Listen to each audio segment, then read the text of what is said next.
Morning, everyone. It's lovely to be here on a nice sunny morning in Croke Park. My name is Niall MacCarthy. I'm the DAA Brexit team lead. I'm the managing director of Cork Airport. DAA is a PLC. We own and operate Dublin and Cork Airport. We have an international duty-free arm which operates throughout the world. It operates Montreal, Cyprus and throughout the Middle East. And we have a consulting arm in the Middle East which at the moment is operating King Terminal in Saudi Arabia and is pursuing other consulting opportunities. So we're a diverse PLC that happens to be government owned. So how can you be a PLC that's government owned? All of our funding is on the stock exchange, so we comply with stock exchange rules. We operate and we think like a PLC. In terms of our four businesses, three of them are hugely exposed to Brexit. And so we've taken a coordinated, integrated approach to Brexit in terms of planning for all the eventualities that could happen.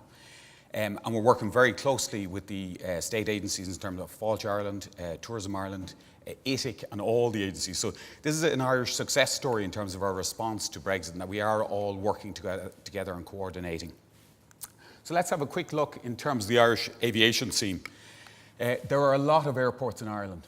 It is a congested, crowded environment. It's a dog-eat-dog environment. So obviously the biggest airport in the country is Dublin. You have two airports in Belfast. You have Belfast City, Belfast International.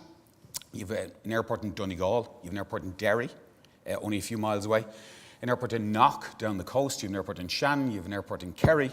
You have an airport in Cork, all operating international flights. And an airline can base aircraft in any one of those. And so it's a dog-eat-dog competitive market dealing with some of the most aggressive airlines in the world. So in terms of the tourism economy, 1 in 9 Irish jobs depends upon tourism. And if you aggregate all of the planes that are flying over our skies into Irish airports this morning, 80% of the passengers in those planes are here for leisure purposes, or either going in or going out on leisure purposes.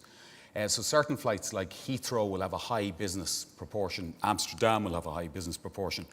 But if you aggregate all of the planes going in and out to Ireland, 80% are here for leisure. And we break down leisure in different categories. Visiting friends and relatives, that doesn't tend to be a high spending category. Main holiday, additional holiday, weekend shopping and so on. So from an aviation perspective, there's many aspects to leisure. But tourism is aviation. Aviation is tourism. When tourism is doing well, aviation is doing well, and the corollary applies also. In terms of the airports, 40% of the volume, so these numbers tie in exactly to Niall's numbers, 40% of the volume is UK related. Not in terms of the spend, so the US market stays longer in Ireland, tours around, hires a car. British market doesn't do all those things, some of it does. So the British visitors stay less, spend less, but in volume terms they are our biggest market. So 40% of the inbound passengers to the Republic of Ireland are coming from the UK. And here's statistic in terms of who's most exposed to the British market. Unsurprisingly, Ireland is most exposed. So of all the EU countries, Ireland is most exposed. The Slovak Republic is next, Cyprus, Malta, Poland, Lithuania, Spain and Hungary. There's an interesting angle there for the government in terms of the Brexit negotiations that the mainstay of the negotiation for the EU is France and Germany. And so France and Germany are not exposed to any significant extent to the British market. And what that means is that there's a potential that aviation could be used as a leverage in the negotiations, which may not suit Ireland. So what that's saying in English is Britain is more exposed to a bad aviation agreement than France and Germany are exposed to a bad aviation agreement the other way. And so there's a danger aviation could be used as a little bit of a bargaining chip, as a leverage or something else. Fáilte Ireland slide, challenge of Brexit, well covered today in terms of falling British visitor numbers. It's our oldest market, it's our core market, it's our mainstay market. So yeah, absolutely, US are the highest spenders. Developing markets are increasing, but we can't lose our core market. In terms of November, in terms of February, it's British visitors that are coming to Ireland. Again, Fáilte Ireland slide, we're fully bought in. There are more unknowns than knowns in terms of Brexit. So we'll cover some of the aviation specific stuff this morning. Nobody has the answers to these. Anyone who says that the answers is speculating, but we'll cover the specifics. Here is one aviation particular thing that's taught in day one of airports or airline school. The relationship of GDP growth to travel. So there's a multiplier involved in that. So when economy is doing well, people travel more, but not in proportion to the economic growth. There's a multiplier in it. So generally, if an economy grows, people will travel twice as much as they would before. And if economy falls, people will travel twice as little. So there's a multiplier of 2, approximately 2, in terms of people's travel patterns. And that ties in with what you know yourself in terms of if you get a pay cut, it's the weekend break in London that'll go. You'll keep the family holiday, the weekend break in London that'll go, the domestic weekend break down the country when the spa hotels will go. So people disproportionately respond to a recession by cutting back on travel. And then when people get a pay increase, when people are flush with money, they travel more. And it reacts stronger. So a shock to the British economy will react disproportionately strong in terms of travel to Ireland. My first flight was when I was 16 and I flew to Brussels. And I remember to this day, the ticket price was £160. That was 1984. And gross that up, that's probably, I don't know, €220. You can get to Brussels return cheaper than that today. Why is travel so much cheaper today, even in direct terms, without allowing for inflation? It is this gem of the European Union called the Open Skies Agreement. It was a deregulation of aviation. Economic liberal policy and deregulation. There's a lot of people in the room here will remember a thing called the Shannon Stopover, which meant that the government used to interfere in aviation. It used to insist that a proportion of planes, at one time all planes coming transatlantic stopped in Shannon, and then for a while it was a third of planes, and then they stopped in Shannon and went on to Dublin. So governments throughout Europe, wasn't just an Irish thing, interfered in the aviation market. They'd favoured airports, they'd favoured destinations, they interfered in ticket pricing. And so back in the mid-80s, the EU said this is not the way to grow tourism, it's not the way to grow aviation, we want a deregulated liberal economic market. And what it said was governments get out of airports, as in get out of interference in the market of the airports, let free economic law apply. And so if you're a properly set up airline within the EU, you can fly to any airport within the EU without government permission. All you do is you go do a deal with the airport. And so Pula Airport in Croatia that no one's heard of has growing traffic because it has the type of conditions that encourage growth. So when Britain leaves the EU, people don't realise it also leaves open skies.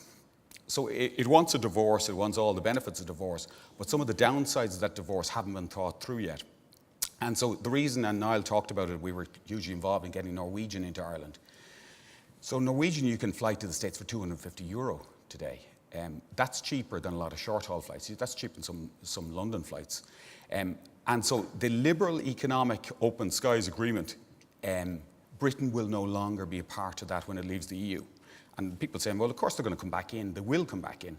But will they be back in on time for EU cessation date? And that's what Michael O'Leary is talking about when he says, and I don't necessarily subscribe to it, but there is a danger that planes may not fly for a few weeks. Now, it's a huge and very extreme scenario, but unless Britain gets back into a version of the Open Skies Agreement before it leaves, they've divorced this also. And this is the bedrock of cheap air travel in Europe and between Europe and the US.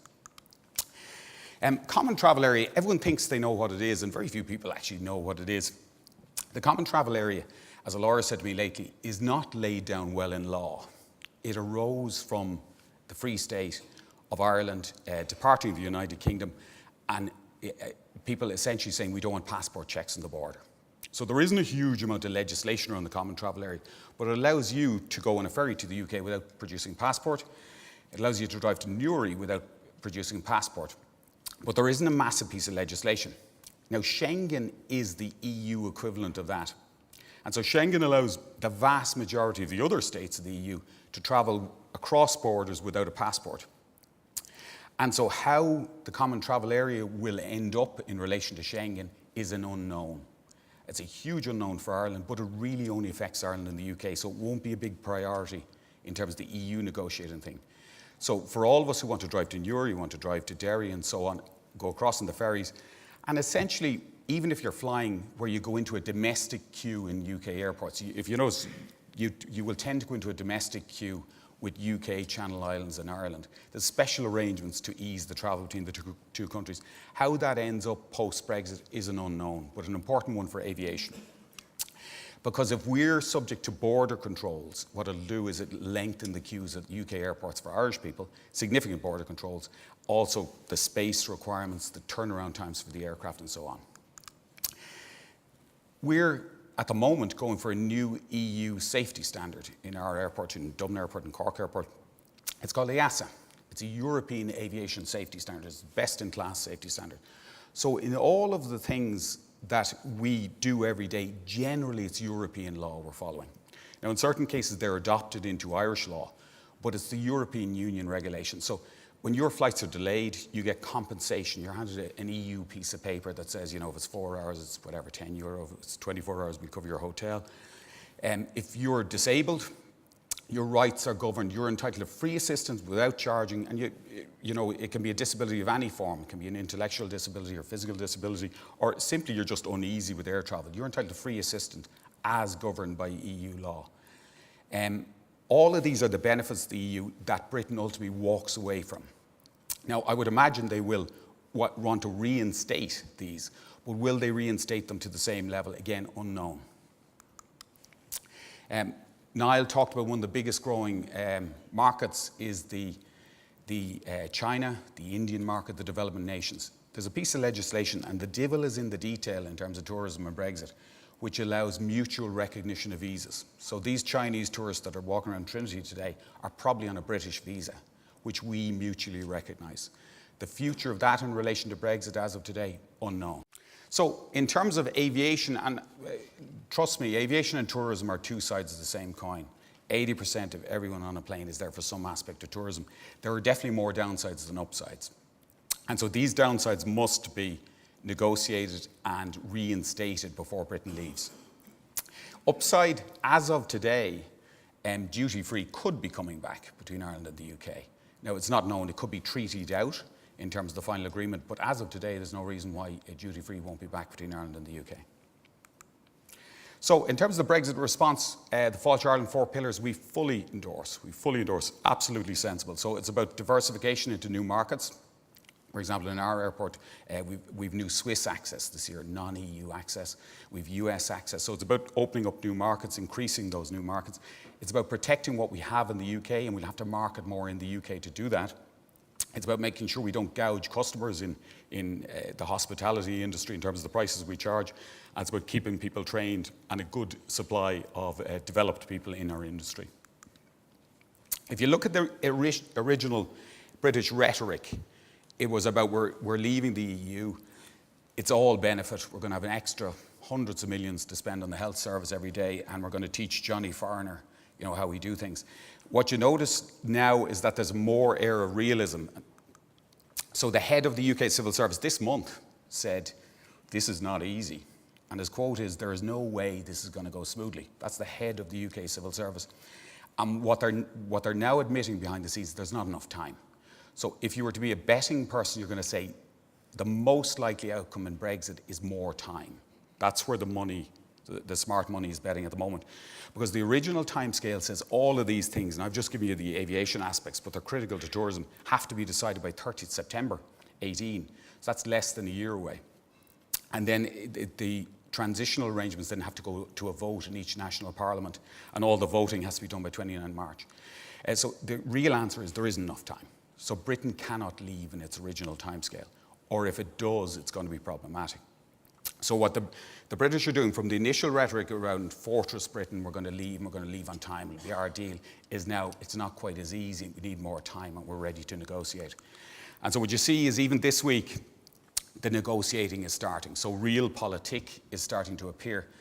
So less of the Rule Britannia stuff and more about now how much we have to pay. So you recall, if you Google a year ago, we're not going to pay a cent. Boris, the UK Secretary, said they're now offering 20 billion as an exit bill. That'll go up, and they get nearer and nearer. So realism is starting to appear. It's going to need more time. They're going to have to pay.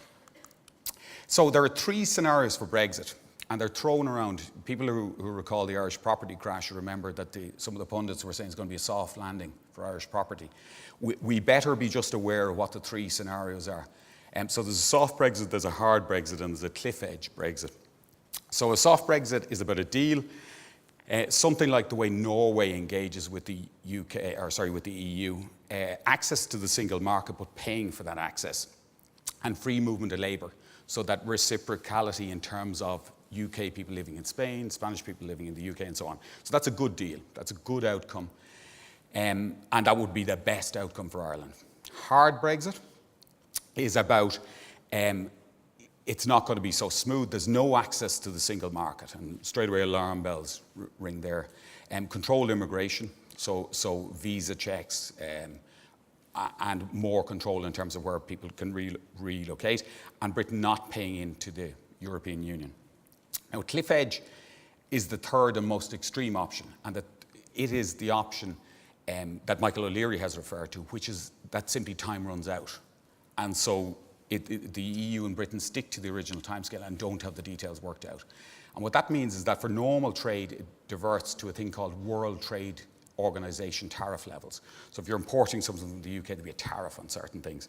There is no equivalent of that for aviation. So in the scenario that you are hearing Michael O'Leary talking about, where planes may not take off for a period, that's a cliff edge Brexit, where the negotiations break down and time runs out. That would be a disaster for Irish hospitality and tourism.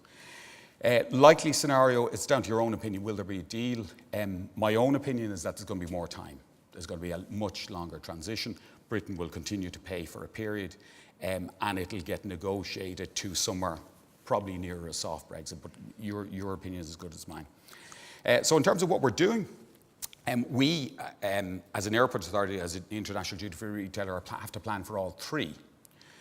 So we have to plan for a soft Brexit, a hard Brexit, and a cliff edge Brexit.